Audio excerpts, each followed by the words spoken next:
Yo mga repa, alam kong abang-abang kayo sa mga bagong mukha sa NBA, kaya pag-usapan natin itong bagong rookie ng Los Angeles Lakers, si Cameron Carr. Sabihin ko sa'yo, mukhang nakatagpo na naman ng hiyas ang Lakers kasi iba tong batang to. Medyo nakakatakot ang pinapakitang laro. Sa unang laro pa lang niya, nag-iinit na agad, bumanat ng 19 points, pero dito sa pangalawang laro niya laban sa Miami Heat, mas lalong naging dambuhala ang forma ng laro ng loko. Tignan mo naman yan, galing sa screen, bitaw agad. Walang kurap. Alam naman natin kailangan ng Lakers na matining shooter ngayon. At mukhang pwede itong si Carr.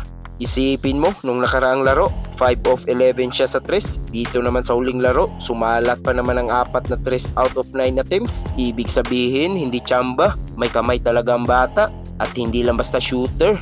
May talbog din ang hita ng batang to pag pumasok sa ilalim. At huwag ka, hindi lang opensa ang ambag niya. Panoorin mo tong block na to. Kita mo yun, two-way player ang pangarap natin. At ginagawa niya yan sa pangkamilang dulo ng court. Pero ito talagang paborito ko sa lahat mga repa. Overtime, tablang laban sa 91. Nagmintis ang free throw ng Miami. Sino ang lumipad para kunin ang rebound sa gitna ng maraming kalaban? Si Cameron Carr lang naman. Grabe ang hustle, purong sipag at puso. At dahil sa rebound na yan, nabigyan ng chance ang Lakers na maipanalo ang laro sa huling segundo. Kaya kayo mga repa, ano sa tingin nyo? May pwesto kaya si Cameron Carr sa rotation ng Lakers ngayon darating na season? Bagong katulong ba to o pampasikat lang sa Summer League? Comment nyo naman ang reaksyon nyo sa baba. Huwag nyo rin kalimutan mag-like at subscribe para lagi kayong updated sa mga kwentuhan basketball. Hanggang sa muli, peace out!